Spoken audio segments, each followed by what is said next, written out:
Now we'll be taking a problem based on charges brought in contact from the worksheet. Take question number 14. Question number 14. Two similarly equal identical metal spheres A and B. This metal sphere A, this metal sphere B.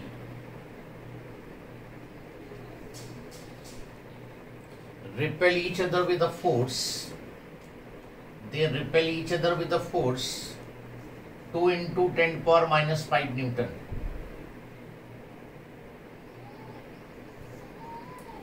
A third identical uncharged sphere C is touched with A, then placed at midpoint between A and B. Net force on C you have to find. Now you have two identical conductors A and B, similarly charged identical conductors. That means charge on one is Q. On this also the charge is Q, and suppose the distance between the two charges is R. So from the first information, force is given. So force is 2 into 10 to the power minus 5,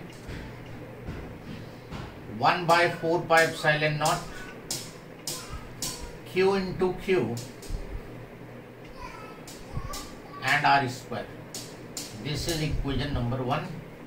This we are getting from the first information that two charges repel each other with a force.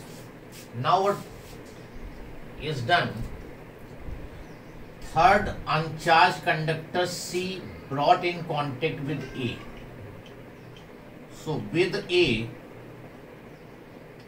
C is brought in contact. A has charge Q, C has charge 0. So when A and C are brought in contact, then charge on A will be equal to Q by 2, because Q plus 0 divided by Q by 2, and C will also have the charge Q by 2.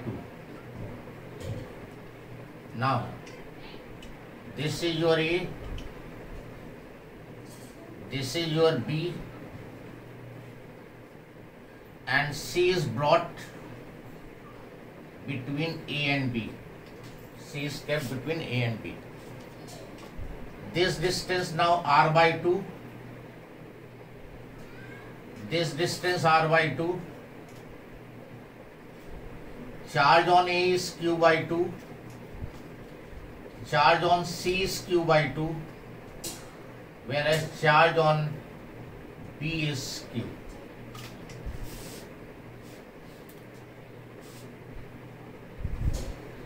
First two charges were separated by distance R.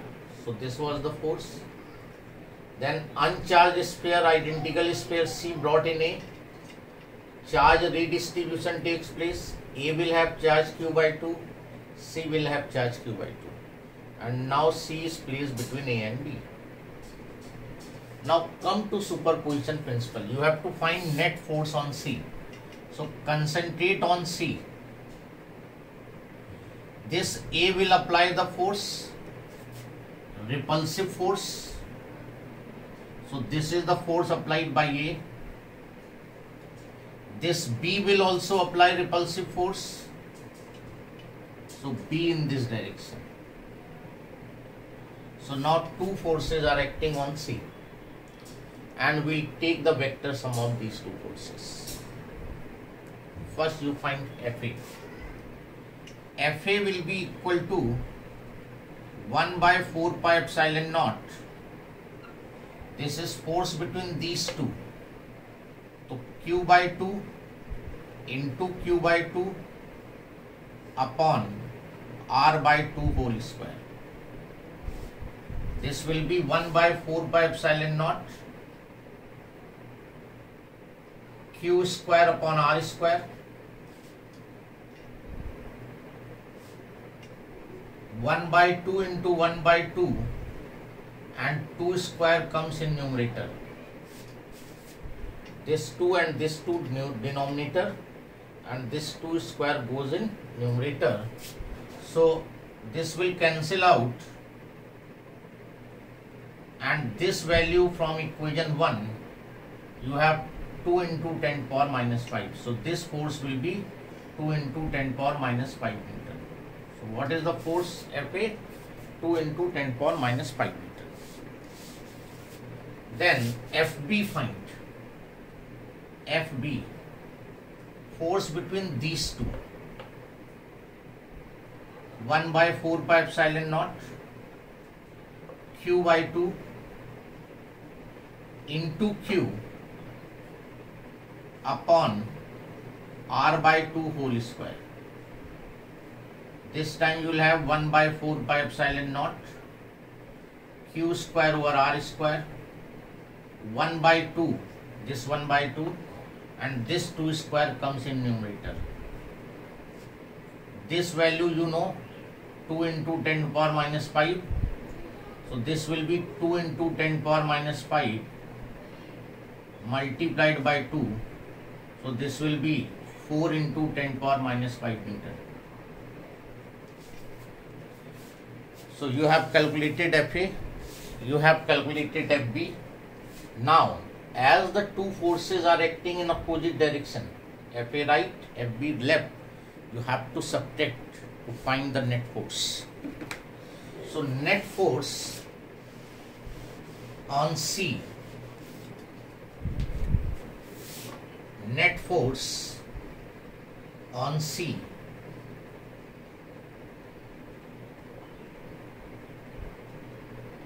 Fb minus Fa, Fb minus Fa, because Fb is greater and Fa is smaller.